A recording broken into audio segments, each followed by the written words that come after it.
De este tema. Hoy vamos a continuar donde lo dejamos y precisamente también será todo de lectura. Iremos comentando sobre lo que vayamos leyendo. No sé hasta dónde nos vamos a quedar. La verdad es que he estado repasando todo lo que aún hay para salir en las conferencias y va a dar para más de una conferencia seguro aún. Lo curioso es que iremos leyendo citas que nos hablan de los personajes antediluvianos, pero también volveremos después a hablar sobre Adán y Eva. Porque, ¿qué tiene que ver una cosa con la otra? Bueno, si no entendemos que Adán y Eva es un hecho literal, vamos a quedarnos a dos velas sobre el personaje que apareció tantos años después, llamado Jesús. Por eso es interesante que nosotros captemos la profundidad de la realidad y de lo que pasó con Adán y Eva, y esa situación que se creó, para que entendamos qué vino a hacer Jesús en la historia de la humanidad. Por eso no podemos caer en el falso concepto que el catolicismo está transmitiendo, que eran sencillamente historias para que aprendiésemos algo, pero que no eran realidad, eran un mito. Nosotros vamos a ver, una vez más, la importancia de la lección que podemos extraer de esto. Vamos ahora ya a entrar en la materia con la tercera parte sobre los antediluvianos y vamos a empezar antes con un texto bíblico que se encuentra en 2 de Corintios capítulo 6 y versículo 14, donde diréis, bueno, ¿y esto qué tiene que ver una cosa con la otra? Vamos a verlo. No os unáis en yugo desigual con los incrédulos, porque ¿qué compañerismo tiene la justicia con la injusticia? ¿Y qué comunión la luz con las tinieblas? Estas palabras del apóstol Pablo nos están refiriendo de que el pueblo de Dios tiene que ser un pueblo especial, apartado. Esto no quiere decir que vivan ermitaños, pero sí que el contacto con los incrédulos tiene que llegar hasta un cierto punto. Porque si hay una unión, un yugo, sea en matrimonio, sea en comercio, esto va a implicar problemas para el creyente con toda probabilidad. Entonces, la luz y las tinieblas no están juntas, no puede haber comunión entre ellas. O se está con Dios o no se está. Entonces, ¿esto por qué os lo he puesto aquí? Sencillamente, con esto quiero recordaros un poco ya lo que vimos anteriormente, cómo el pueblo de Dios antediluviano iba muy bien, los descendientes de Set, hasta que empezaron a vincularse con los otros descendientes de sus hermanos de Set, los de Caín y demás. Y a partir de allí se mezcló el pueblo de Dios con sus auténticas creencias con lo que hacían los demás, que era todo lo contrario. Y entonces esto fue la causa de que el mundo fuera de mal en peor. En vez de mejorar los malos hacia lo bueno, los buenos fueron hacia lo malo. Y solo quedó un pequeño residuo, un remanente de todo ese gran pueblo de antaño, que fueron los que finalmente predican el diluvio, y unos pocos de ellos que aún no mueren entran en el arca y se escapan. Pues bien, de esto nosotros podemos extraer aún lecciones, porque como era en antaño, va siendo ahora y lo será aún más después. Vamos a seguir con las lecturas de las citas de Ellen White, del mismo libro donde dejamos, en Patriarcas y Profetas, lo dejamos en la página 91, vamos ahora ya por la 92. Porque su vida no está en armonía con los principios puros del gobierno moral de Dios, rechazan sus amonestaciones y niegan la autoridad de su ley. Solamente 8 almas de la enorme población antediluviana creyeron y obedecieron la palabra que Dios les habló por labios de Noé. Se especula cuántas personas habían en ese mundo antediluviano. No sabemos cifras exactas, pero las palabras de Ellen White son claras. Enorme población antediluviana. Eran muchos los habitantes del mundo antiguo. Los cálculos, como dijimos ya la otra vez, aproximadamente parece ser que podían ser la población actual o quizás hasta un poco más. Pero toda esta gente, como hemos leído al principio, rechazaba el seguir la autoridad de la ley divina. Durante 120 años, el predicador de la justicia amonestó al mundo acerca de la destrucción que se aproximaba, pero su mensaje fue desechado y despreciado. Lo mismo sucederá ahora. Antes de que el legislador, o sea, Cristo, venga a castigar a los desobedientes, exhorta a los transgresores a que se arrepientan y vuelvan a su lealtad, pero para la mayoría estas advertencias serán vanas. Dice el apóstol Pedro: en los postrimeros días vendrán burladores, andando según sus propias concupiscencias, los deseos de placer deshonestos en exceso, además, y diciendo: ¿dónde está la promesa de su advenimiento? Porque desde el día en que los padres durmieron, todas las cosas permanecen así como desde el principio de la creación. Segunda de Pedro 3, 3 y 4. Nos dice que en los tiempos finales habría gente que se reiría de que Jesús volvería, ¿no? Y, si esto ya lo decían nuestros antepasados y mira, aún estamos así. Curiosamente vamos a ver cómo ella también habla de que esto no se refiere solo a la gente que escucha esto por primera vez, sino a gente de la propia Iglesia del pueblo de Dios. ¿No oímos repetir hoy estas mismas palabras, no solo por los impíos, sino también por muchos que ocupan los púlpitos en nuestra tierra? No hay motivo de alarma, dicen. Antes de que venga Cristo, se ha de convertir el mundo entero y la justicia de reinar durante 1000 años. Esto es lo que ellos dicen, el milenio. Paz, paz. Todo permanece así como desde el principio. Nadie se turbe por el inquietante mensaje de estos alarmistas, refiriéndose a los que decimos que Jesús viene pronto. Pero esta doctrina del milenario no está en armonía con las enseñanzas de Cristo y de los apóstoles.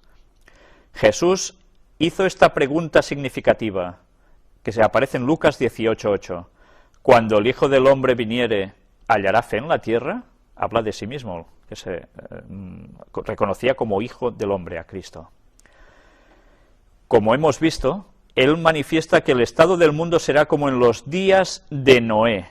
De aquí la importancia que nosotros sepamos qué sucedió entonces para ver cómo el cumplimiento otra vez va a ser en nuestros días y nos podemos preparar para el retorno de Cristo. San Pablo nos recuerda que la impiedad aumentará a medida que se acerque el fin.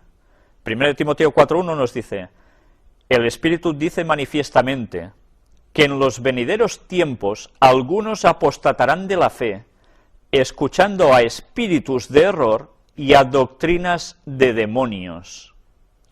Ya vemos cómo Satanás no estará quieto y va a utilizar errores en las doctrinas y doctrinas provenientes de demonios para que mucha gente se extravíe. El apóstol dice que en los postreros días vendrán tiempos peligrosos, 2 Timoteo 3:1, y nos da una tremenda lista de pecados que se notarían entre quienes tendrían apariencia de piedad. Venir tiempos peligrosos, que se lo digan a los mexicanos actualmente, o que se lo digan a cualquier parte del mundo donde hay tantos problemas. La inseguridad ciudadana por todas partes, terrorismo, guerras, conflictos, delincuencia, cada vez hay más. Es imparable. Pues esto estaba profetizado que así sería. Y esto es lo mismo que aconteció en los días de Noé. El mal iba a más, no a menos. Mientras que su tiempo de gracia estaba concluyendo, los antediluvianos se entregaban a una vida agitada de diversiones y festividades. Cuando se habla del tiempo de gracia, es el tiempo que las personas tienen para aceptar a Cristo y entregar su vida a Dios y seguirle de verdad, de corazón. Eso es conocido como el tiempo de gracia. Lo tuvieron los antediluvianos hasta el momento en que se cerró la puerta del arca y el mundo lo está teniendo aún ahora, hasta que haya un cierto momento de la historia en que eso también va a terminar. Será el fin de ese tiempo de gracia. Pero ya veis, ¿a qué se dedicaban? Diversiones y festividades. ¿Hace falta que os diga cómo está la situación actual en nuestra sociedad? La gente solo piensa en divertirse, en festividades. Bien, lo mismo precisamente que antes. Los que poseían influencia y poder se empeñaban en distraer la atención del pueblo con alegrías y placeres para que ninguno se dejara impresionar por la última solemne advertencia. Es interesante, ¿eh? Esto lo hacían los que poseían influencia y poder. ¿Quién serían? Dirigentes religiosos. Y también podrían ser gente mandataria. La historia parece ser que siempre se repite, ¿no? ¿No vemos repetirse lo mismo hoy? Y tanto. Mientras los siervos de Dios proclaman que el fin de todas las cosas se aproxima, el mundo va en pos de los placeres y las diversiones. Hay constantemente abundancia de excitaciones que causan indiferencia hacia Dios e impiden que la gente sea impresionada por las únicas verdades que podrían salvarla de la destrucción que se avecina. Bien, yo que tengo mucho contacto precisamente con gente joven, puedo constatar que esto es así. Sobre todo la gente necesita excitaciones, pasárselo bien continuamente, placeres, tantos como se puedan. Pues bien, todo esto, ¿qué provoca en las mentes de las personas? Que las cosas relajadas, las cosas que pueden unirnos a Dios, no tengan emoción para las mentes, y eso se desestime. Y mientras se está distraído con excitaciones, no querremos unirnos a Dios, porque Dios dice que hay cosas que no deberíamos hacer para nuestro propio bien, pero nosotros, como el mal nos gusta, pues venga a seguir con eso. Y así nadie se prepara. En los días de Noé, los filósofos declararon que era imposible que el mundo fuese destruido por el agua. Claro, no había llovido nunca. Asimismo, hay ahora hombres de ciencia que tratan de probar que el mundo no puede ser destruido por fuego, que es como va a acontecer al fin, que esto es incompatible con las leyes naturales. Pero el Dios de la naturaleza, el que creó las leyes y las controla, puede usar las obras de sus manos para que sirvan a sus fines. Él está por encima de todo.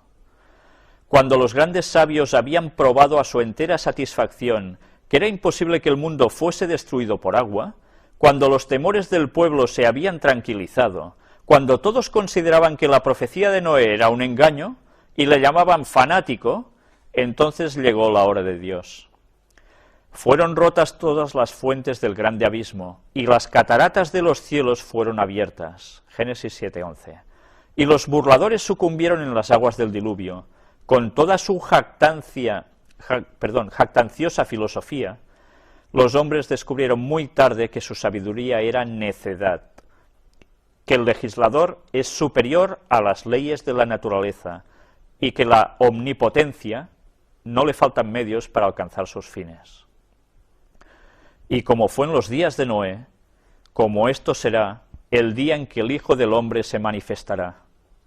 El día del Señor vendrá como ladrón en la noche, en el cual los cielos pasarán con gran estruendo. ¿Nos damos cuenta de cómo está describiendo esa venida de Jesús?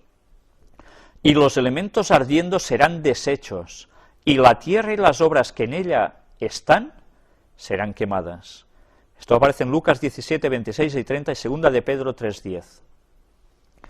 Cuando los razonamientos de la filosofía hayan desterrado el temor a los juicios de Dios, cuando los maestros de la religión nos hablen de largos siglos de paz y prosperidad, y el mundo se dedique por completo a sus negocios y placeres, a plantar y edificar, a fiestas y diversiones, y desechando las amonestaciones de Dios, se burle de sus mensajeros, entonces vendrá sobre ellos destrucción de repente y no escaparán. 1 Tesalonicenses 5:3. Es interesante cuando nosotros razonamos estas palabras. Hay un momento en la historia que estamos viviendo ahora que es de crisis. Ahora no podemos hablar que se esté edificando continuamente y se esté prosperando. Solo podríamos llegar a hablar de que se intenta aún mantener diversiones y fiestas. La gente que ahora está predicando que Jesús vuelve pronto, debido a las señales, algunos sí que se les ridiculiza, pero ahora el mundo está en un momento de crisis, y ante la crisis, la gente, y si no, probadlo, hablarles de estas cosas, y veréis que no todos son burladores, porque ahora, por un momento de tiempo, están receptivos al planteamiento de lo que nosotros les podemos dar como mensaje. Claro que debemos saberlo encarar. Pero curiosamente, cuando estas palabras se escriben, nos están diciendo de que habrá ya negocios en movimiento, se plantará, se edificará. Va a haber un momento en la historia de la humanidad en que habrá un resurgir de los momentos de prosperidad en el mundo. Esto va a acontecer en un cierto momento histórico del futuro. Y esto tiene que ver precisamente con la venida del falso Mesías. Y la gente se va a dedicar a todo esto desmesuradamente. Y ya no se prepararán, porque creerán que ya tendrán esos 1000 años de paz que todas las religiones van enseñando, cristianas, y que son una mentira. Los 1000 años de paz no van a ser aquí en la tierra. Como no se van a preparar, el auténtico Cristo los va a sorprender. Vamos al capítulo 8 de este libro, después del diluvio. Vamos a leer solo hasta el final de esta página, donde nos dice: las aguas, está hablando ya del momento del diluvio, subieron 15 codos sobre las más altas montañas. El codo, la medida del codo, era una medida que iba desde precisamente el codo del brazo de un hombre hasta la punta de los dedos, aproximadamente unos 45 o 50 centímetros. A menudo le pareció a la familia que ocupaba el arca que todos perecerían, pues durante 5 largos meses su buque flotó de un lado para otro, aparentemente a merced del viento y las olas. Fue una prueba grave, pero la fe de Noé no vaciló, pues tenía la seguridad de que la mano divina empuñaba el timón. Claro, no era sencillamente estar en el arca y ya está, sino que era una convulsión tremenda de las fuerzas. Cuando las aguas comenzaron a bajar, el Señor guió el arca hacia un lugar protegido por un grupo de montañas conservadas por su poder. Estas montañas estaban muy poco separadas entre sí, y el arca se mecía en este quieto refugio, sin que el inmenso océano la agitara ya. Esto alivió a los cansados y sacudidos viajeros. Ahora tendríamos que recordar, cuando en una de las conferencias presentamos a Ron Wyatt y las pruebas que él dio de haber encontrado el arca precisamente en el monte Ararat en Turquía. A los que entren de nuevo en esta conferencia, les remito a una anterior donde precisamente presentamos cómo él relata este acontecimiento y las pruebas que mostró al respecto. Más adelante, en otra conferencia, volveremos a hablar precisamente de Ron Wyatt y no esta arca, la de Noé, sino el arca de la alianza. Noé y su familia esperaban ansiosamente que bajasen las aguas, pues anhelaban volver a pisar tierra firme. 40 días después que se hicieron visibles las cimas de las montañas, enviaron un cuervo, ave de olfato delicado, para ver si la tierra ya estaba seca. No encontrando más que agua, el ave continuó yendo y viniendo. 7 días después, se envió una paloma, la cual, al no encontrar dónde posarse, regresó al arca.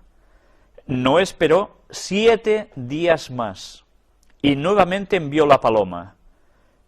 Cuando ésta regresó por la tarde con una hoja de olivo en el pico, hubo gran alborozo en el arca. Démonos cuenta otra vez de la importancia del 7. Más tarde, quitó Noé la cubierta del arca y miró. Y aquí que la faz de la tierra estaba enjuta. Génesis 8:13. Todavía esperó pacientemente dentro del arca. Como había entrado obedeciendo un mandato de Dios, esperó hasta recibir instrucciones especiales para salir. Fue cuando finalmente desciende un ángel del cielo y abre esa maciza puerta y por fin pueden salir. Pero bien, nuestro relato se va a detener aquí.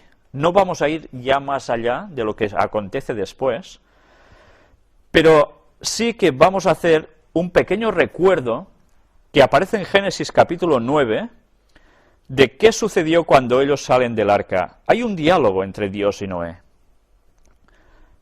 A partir del versículo 8 en adelante nos dice: y habló Dios a Noé y a sus hijos con él diciendo: he aquí que yo establezco mi pacto con vosotros, y con vuestros descendientes después de vosotros, y con todo ser viviente que está con vosotros, aves, animales y toda bestia de la tierra que está con vosotros, desde todos los que salieron del arca hasta todo animal de la tierra. Estableceré mi pacto con vosotros, y no exterminaré ya más toda carne con aguas de diluvio, ni habrá más diluvio para destruir la tierra. Por tanto, tengamos claro que la tierra no va a ser destruida otra vez por un diluvio. Y dijo Dios: esta es la señal del pacto que yo establezco entre mí y vosotros, y todo ser viviente que está con vosotros, por siglos perpetuos. Mi arco he puesto en las nubes, el cual será por señal del pacto entre mí y la tierra. Y sucederá que cuando haga venir nubes sobre la tierra, se dejará ver entonces mi arco en las nubes, y me acordaré del pacto mío, que hay entre mí y vosotros, y todo ser viviente de toda carne, y no habrá más diluvio de aguas para destruir toda carne. Y estará el arco en las nubes, y lo veré, y me acordaré del pacto perpetuo entre Dios y todo ser viviente, con toda carne que hay sobre la tierra. Dijo pues Dios a Noé: esta es la señal del pacto que he establecido entre mí y toda carne que está sobre la tierra. ¿A qué arco se estaba refiriendo Dios? Al arco iris.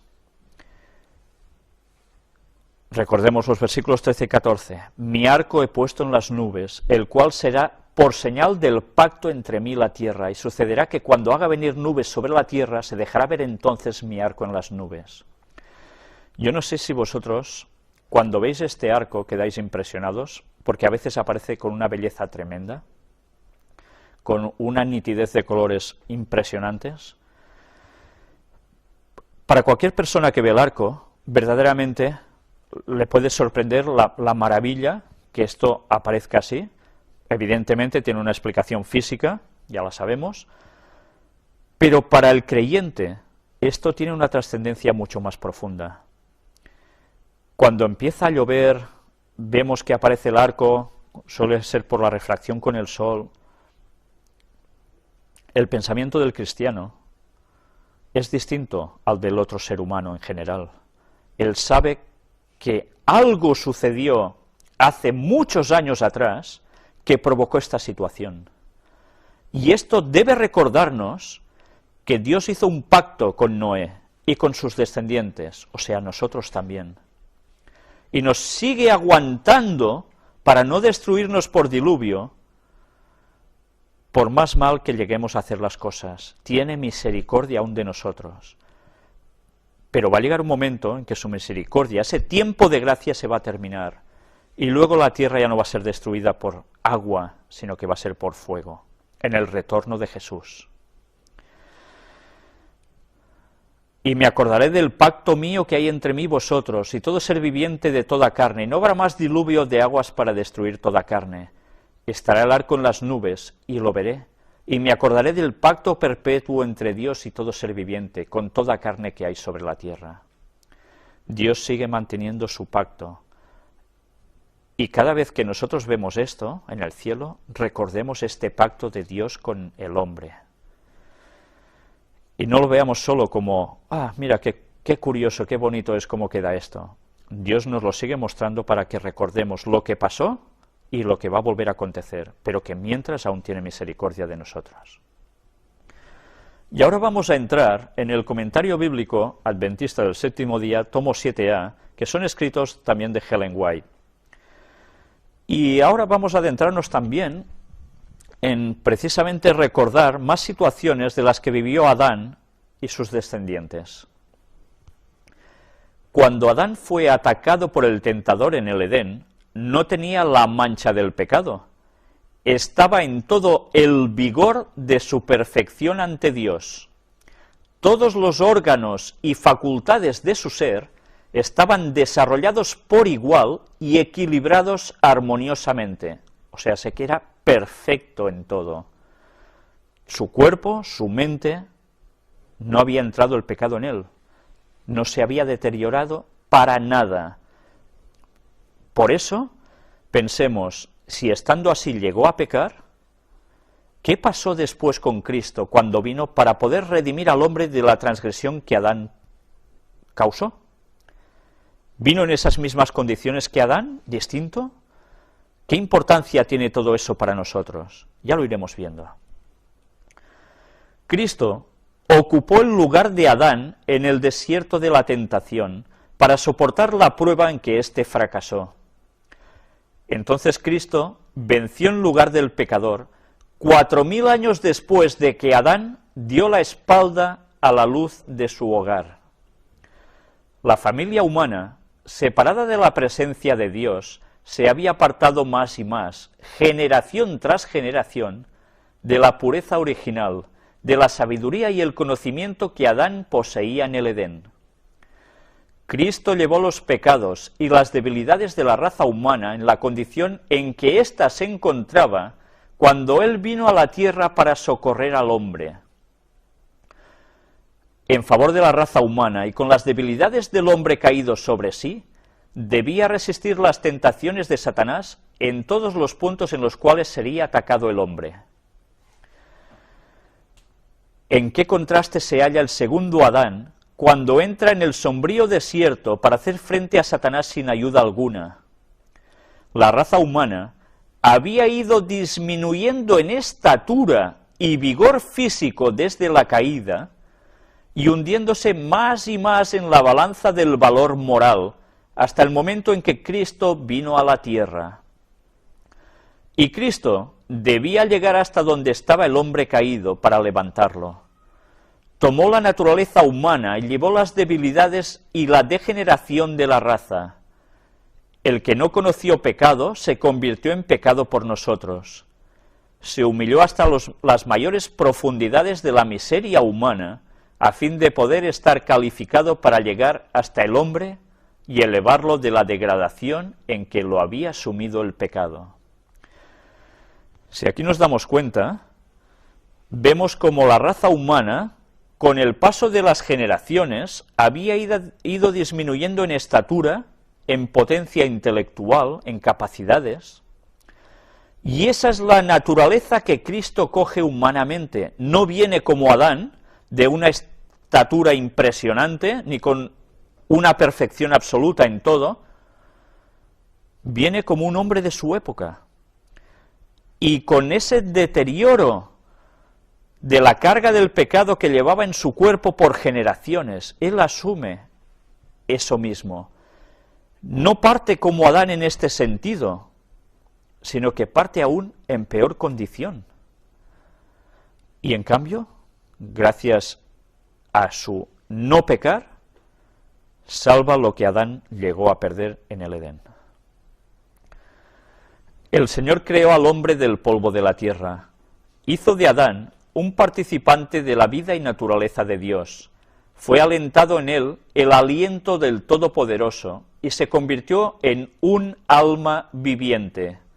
Adán era perfecto en su forma, fuerte, bien parecido, puro, llevaba la imagen de su Hacedor. Aquí hay detalles muy importantes.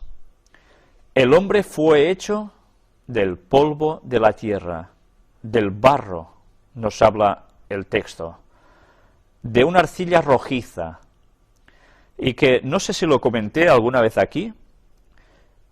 Curiosamente, cuando nosotros tenemos desgarres musculares por lesiones de entreno o cualquier circunstancia, cuando nos aplicamos ese barro rojizo fresco sobre la zona afectada, nos lo envolvemos con un trapo típico de las sábanas de antes y descansamos con él, y eso lo hacemos varias veces, después nos limpiamos evidentemente, regeneramos nuestros tejidos de un modo impresionante, mucho mejor que con pomaditas y cualquier otra cosa. ¿A qué se debe eso? Pues que nosotros tenemos los mismos componentes que el barro rojizo. Y gracias a que podemos, o nuestro cuerpo absorbe lo que hemos perdido en esas rupturas, a través del barro que hemos aplicado fuera, nos podemos regenerar mejor, porque ese barro es de lo que estamos hechos, y es lo que hemos perdido que recuperamos.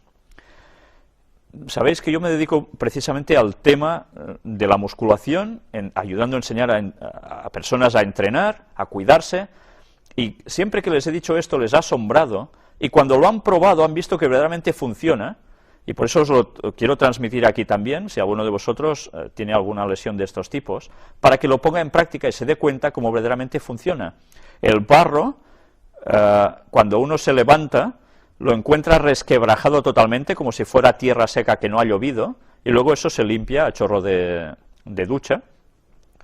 Pero llega un momento cuando el mal está sanado, que el barro ya no se cuartea, sigue estando húmedo cuando nos levantamos, y entonces es porque ya hemos recuperado precisamente todos esos nutrientes que habíamos perdido.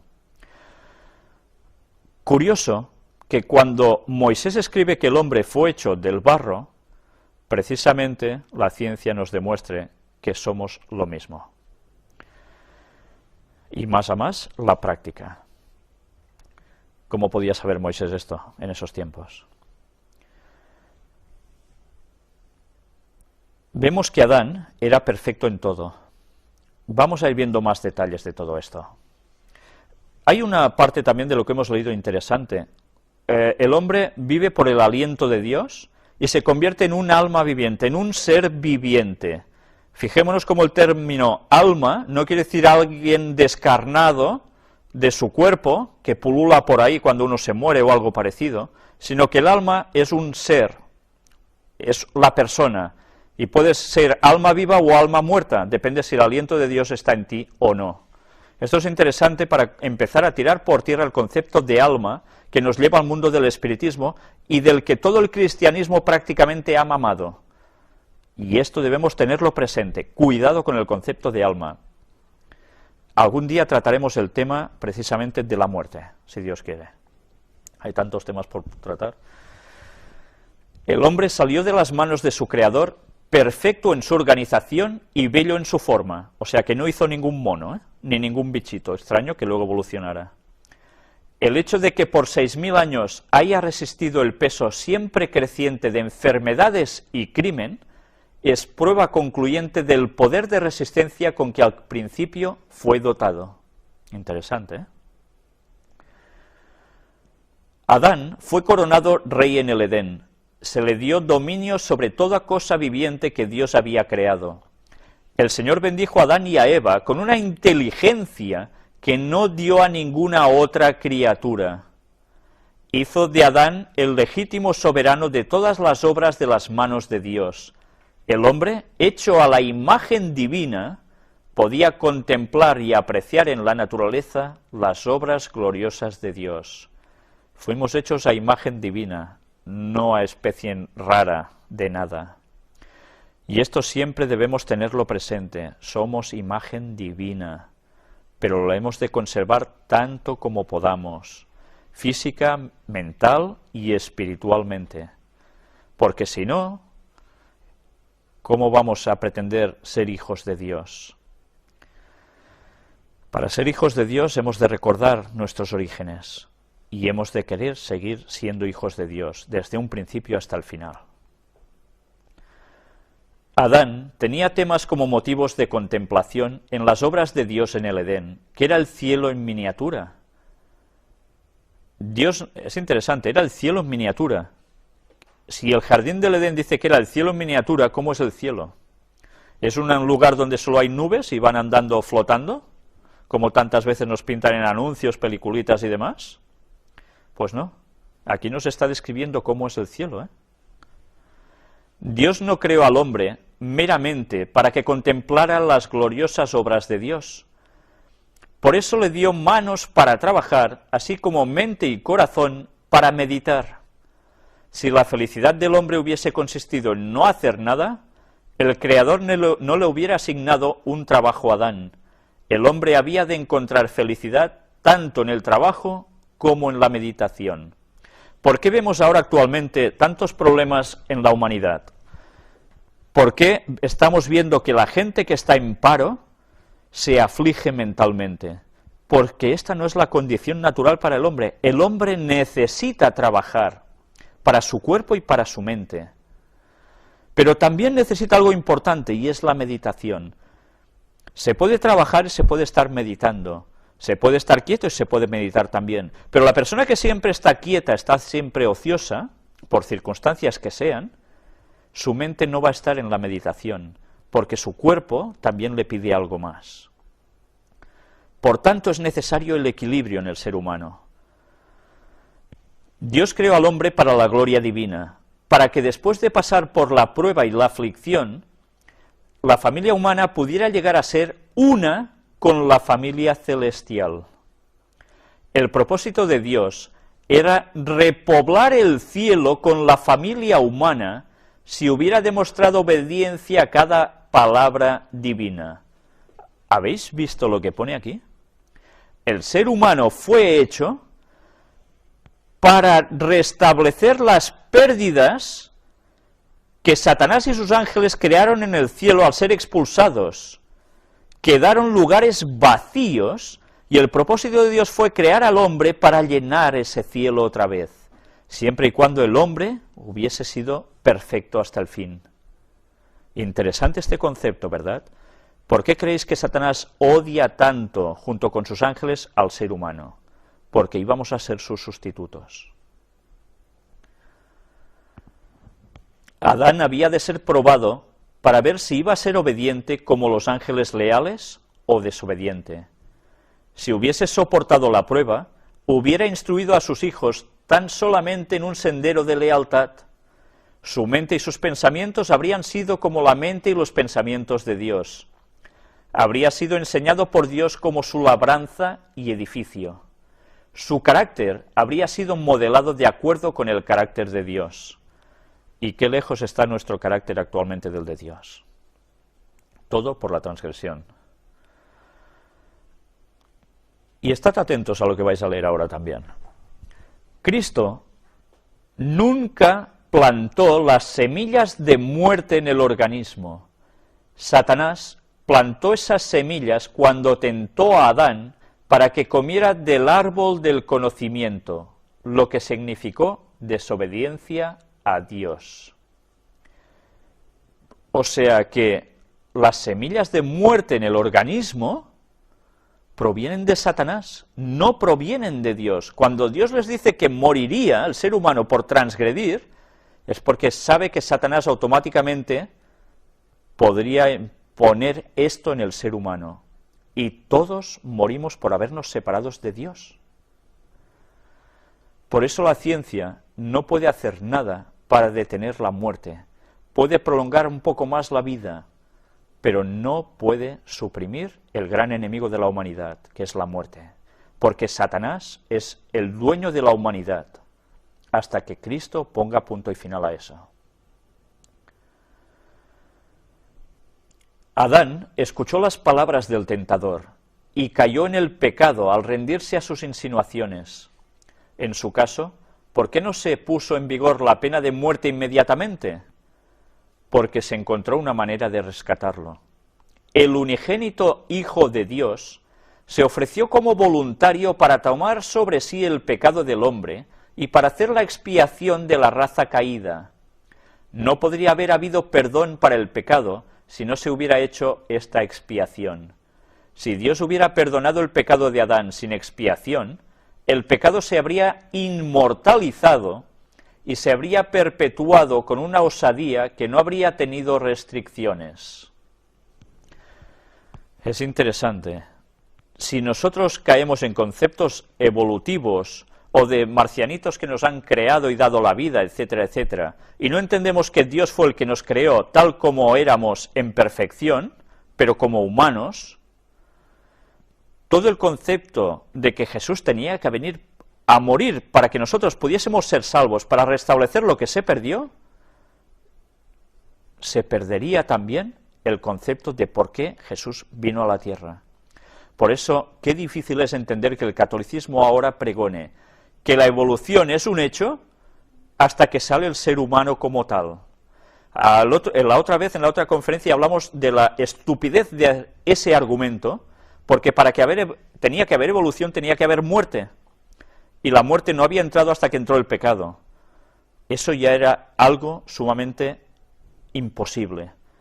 Pero además, ahora vemos este otro razonamiento.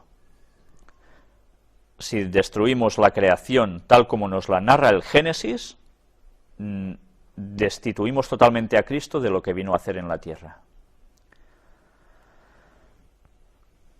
Si la humanidad hubiese cesado de caer cuando Adán fue expulsado del Edén, física, mental y moralmente, estaríamos ahora en una condición mucho más elevada.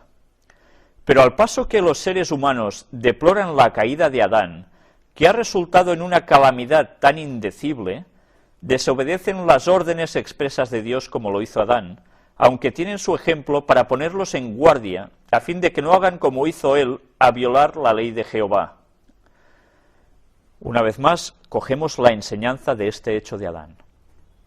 Ojalá la humanidad hubiera dejado de caer en el pecado con Adán, pero ha habido una sucesión de caídas.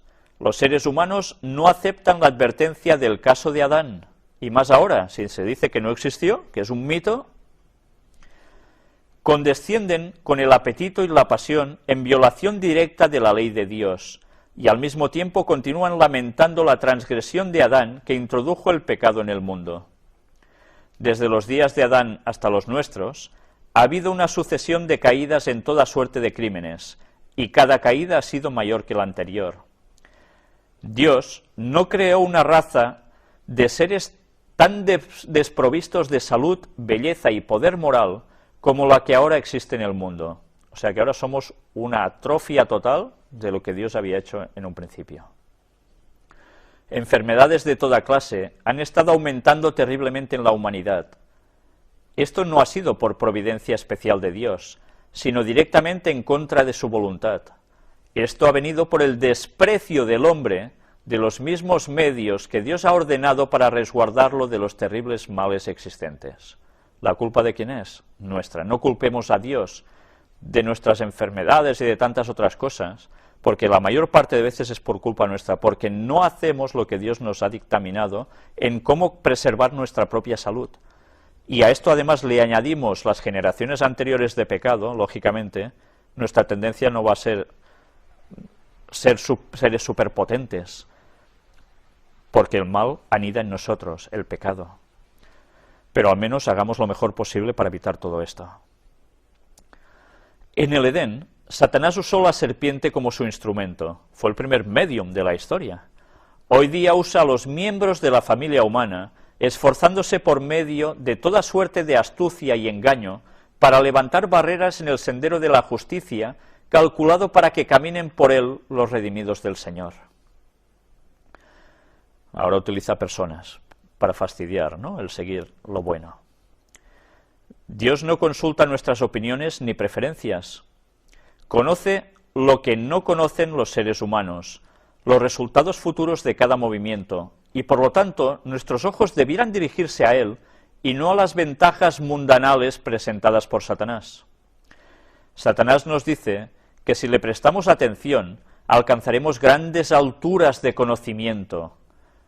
Seréis como dioses, le dijo a Eva, si comiereis del árbol prohibido por Dios. Yo no sé si ahora recordamos cómo la nueva era nos está diciendo lo mismo, y otras creencias espiritualistas, de que somos dioses, que llevamos al Dios interno dentro de nosotros, que nosotros somos Dios. Pero qué burrada tan grande. Nosotros somos seres creados. Satanás utilizó ese mismo argumento para hacer sucumbir a Eva. Y ahora lo está utilizando a través de estos movimientos para que la gente no dependa de Cristo, de su muerte en la cruz por nosotros y de su intervención y mediación en el santuario celestial para que seamos librados de la paga final en el juicio. Es curioso, Satanás no cambia, siempre trabaja con lo mismo, solo que lo adapta a las circunstancias y al momento. Fue muy leve la prueba dada a Adán y a Eva, pero no pudieron soportarla.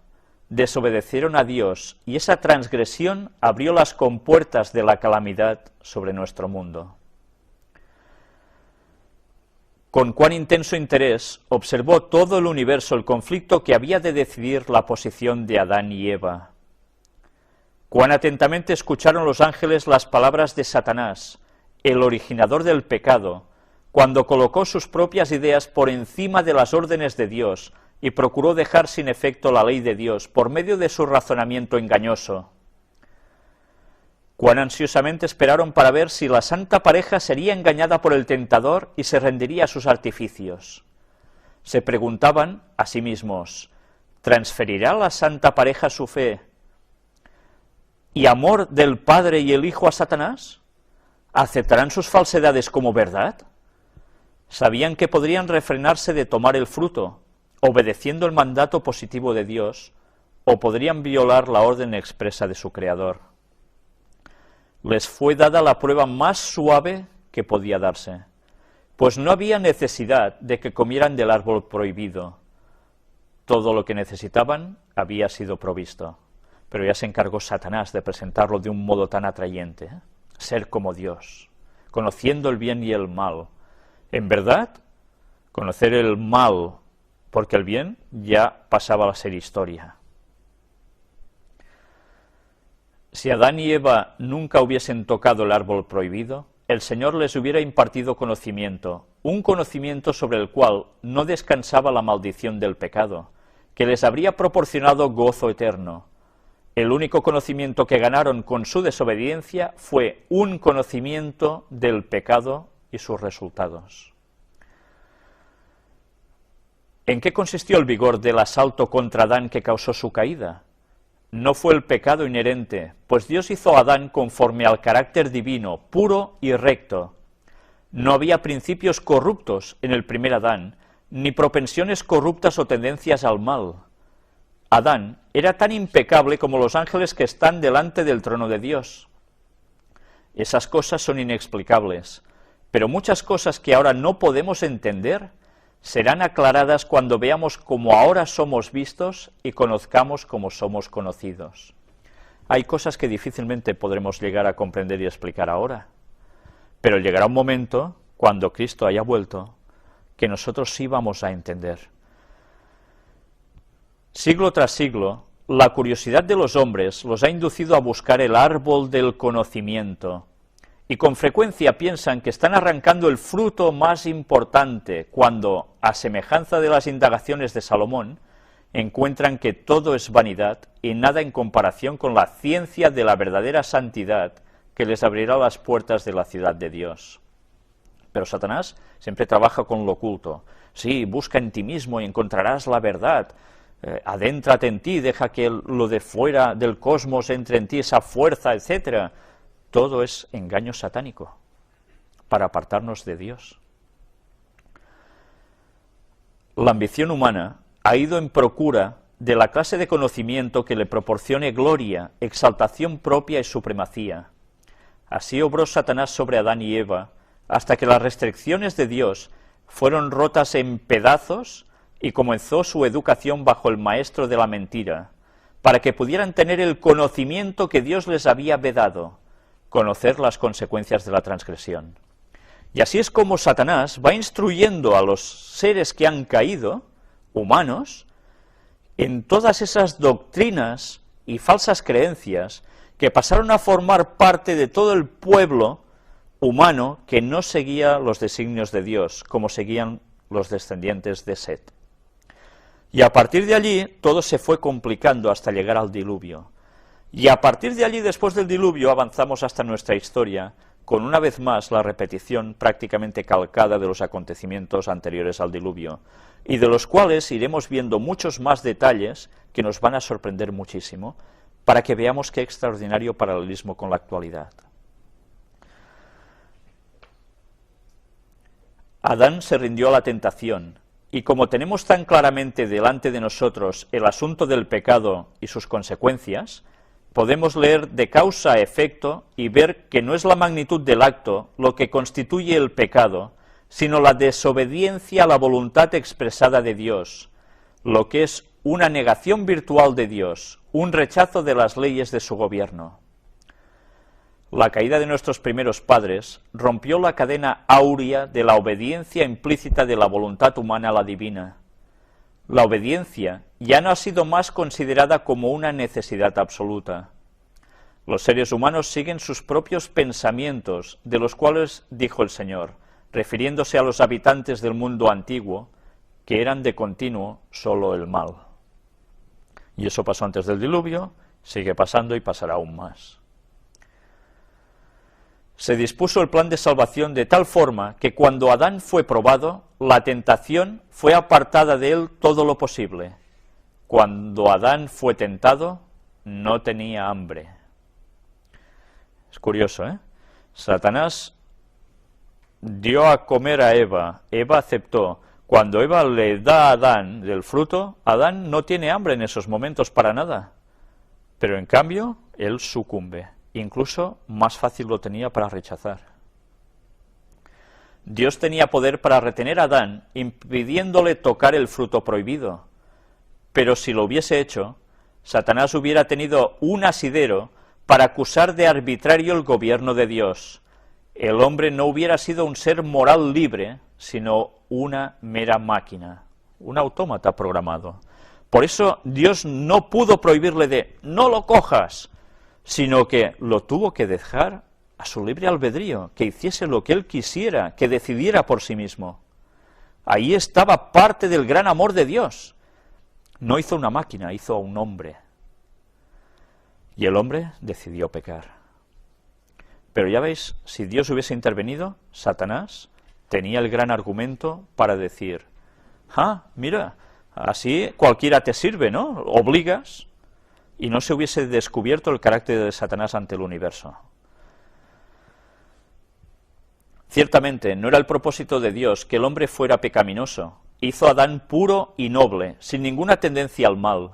Lo colocó en el Edén, donde tenía todo aliciente para permanecer leal y obediente. Se colocó la ley en torno de él como una salvaguardia. Y nosotros ahora vemos la ley, los 10 mandamientos también, como una penuria. Uy, no hagas esto, no hagas lo otro, pero entonces, ¿qué puedo hacer? Lo vemos tan traumático. Si eso está hecho para nuestra salvaguardia, para que no terminemos mal, pero nosotros a la nuestra. Tanto Adán como Eva comieron del fruto y obtuvieron un conocimiento que si hubiesen obedecido a Dios, nunca habrían tenido, una experiencia en la desobediencia y deslealtad a Dios. El conocer que estaban desnudos. Desapareció el ropaje de inocencia, una cobertura proveniente de Dios que los rodeaba. Ellos estaban vestidos de un hálito de luz que los cubría. En el momento en que transgreden, ese hálito de luz se va. Esa energía con que Dios los dota afloja, porque se han separado de la fuente de vida que es Dios, la fuente de luz. Ellos sustituyeron esa vestimenta celestial cosiendo delantales de hojas de higuera. Qué pena, ¿eh? Esta es la cobertura que han usado los transgresores de la ley de Dios desde los días de la desobediencia de Adán y Eva. Han cosido hojas de higuera para cubrir su desnudez causada por la transgresión. Las hojas de higuera representan los argumentos usados para cubrir la desobediencia. Cuando el Señor llama la atención de hombres y mujeres a la verdad, comienza la confección de delantales de hojas de higuera para ocultar la desnudez del alma. Pero no se cubre la desnudez del pecador. Todos los argumentos reunidos en forma de remiendos por todos los que se han interesado en esta costura endeble quedarán en nada. Poniendo excusas, trabas, se cosen estas hojas, para nada sirven. Si Adán y Eva nunca hubiesen desobedecido a su Creador, hubieran permanecido en la senda de la rectitud perfecta, podrían haber conocido y entendido a Dios, pero cuando escucharon la voz del tentador y pecaron contra Dios, se apartó de ellos la luz de las vestimentas de inocencia celestial, y al perder las vestimentas de inocencia, se envolvieron con los oscuros mantos que resultan de ignorar a Dios. La luz clara y perfecta que hasta entonces los había rodeado, había iluminado todo aquello a lo cual se acercaban. Impresionante, ¿eh? Pero privados de esa luz celestial, los descendientes de Adán ya no podían descubrir el carácter de Dios en sus obras creadas. Qué interesante ver cómo el ser humano estaba revestido de esta luz. Y no sé si, bueno, sé que hay personas que han visto una predicación que presenté sobre los ángeles de Dios, que aparece también en la misma página donde están puestas las conferencias, en las cuales vemos cómo los ángeles también están revestidos de algo muy parecido. Pero ellos lo mantienen porque ellos no han transgredido la ley. Cuando fueron creados, Adán y Eva tenían un conocimiento de la ley original de Dios. Estaba impresa en sus corazones y conocían las exigencias de la ley sobre ellos. Cuando transgredieron la ley de Dios y cayeron de su estado de feliz inocencia y se convirtieron en pecadores, el futuro de la raza caída no quedó aliviado por un solo rayo de esperanza. Dios se compadeció de ellos, y Cristo ideó el plan de su salvación llevando él mismo la culpa, su propio Creador. Cuando se pronunció la maldición sobre la tierra y sobre el hombre, hubo una promesa en relación con la maldición, que mediante Cristo habría esperanza y perdón por la transgresión de la ley de Dios. Aunque la lobreguez y oscuridad pendían como una mortaja sobre el futuro, sin embargo, en la promesa del Redentor, la estrella de la esperanza alumbraba el lóbrego futuro. La primera predicación del Evangelio fue hecha por Cristo a Adán.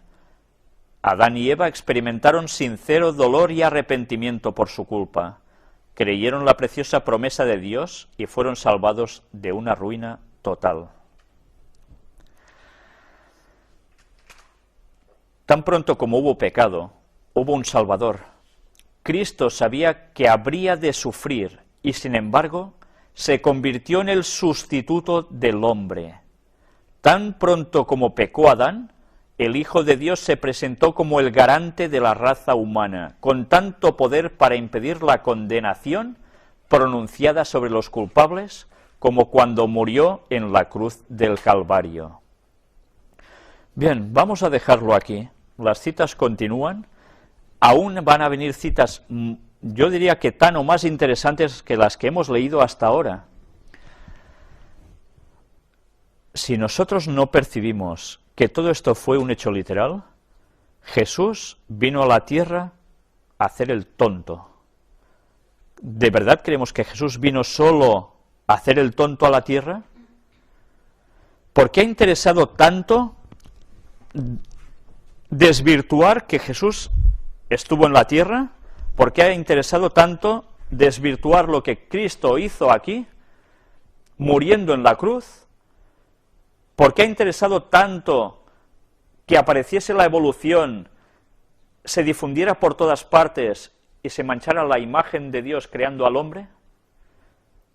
¿Por qué está interesando tanto que a hablar de creacionismo se esté prohibiendo ya en escuelas también en muchos lugares? Pues porque Satanás lo que no quiere es que la gente considere que Cristo vino a morir para que el hombre pudiese ser salvo. Jesús no vino solo a enseñar como un gran maestro, ser el mejor maestro de toda la historia. Jesús vino a salvar al hombre, y para eso era necesario su muerte en la cruz.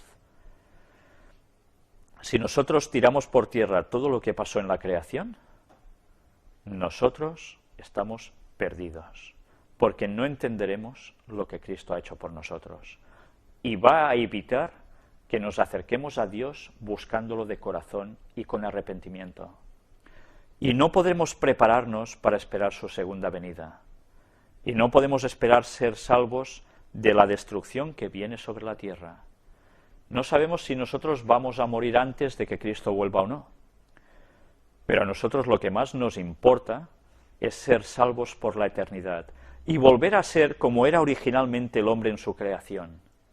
Y estar por fin en paz, tranquilidad, conocimiento de Dios y armonía entre todos. Esto es la clave para entender las maniobras que el Vaticano está haciendo a través de las sociedades secretas y a través de sus propias declaraciones para echar por tierra el origen del hombre.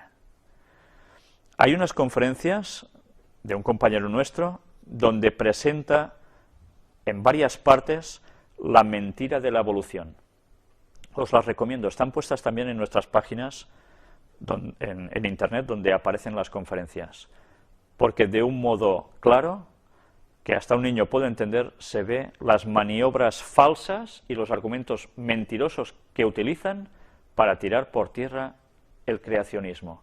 Y ahora se tilda a la gente que habla de creacionismo como fanático religioso. Es curioso, ¿eh? Siempre Satanás hace utilizar la palabra fanático contra aquellos que dicen las cosas que Dios quiere que digan. Lo utilizó con los profetas antiguos, lo utilizaron con Jesús, lo utilizaron con el apóstol Pablo, lo utilizaron en la Edad Media, lo utilizan ahora, y más que lo van a utilizar cuando empiecen los problemas de aquí a muy poco tiempo. Porque ese va a ser el argumento para ir contra el verdadero pueblo de Dios. Bien, quiero dejaros aquí. La próxima conferencia intentaremos presentar el tema de la visita del Papa a Alemania, porque verdaderamente vamos a ver cómo muchas cosas tienen un gran ligamen con todo esto y con lo que nos espera. Pero además, si no es posible presentarla, o si es posible también, si da tiempo, seguiremos con la cuarta parte del mundo antediluviano. Muchas gracias. Hasta la próxima.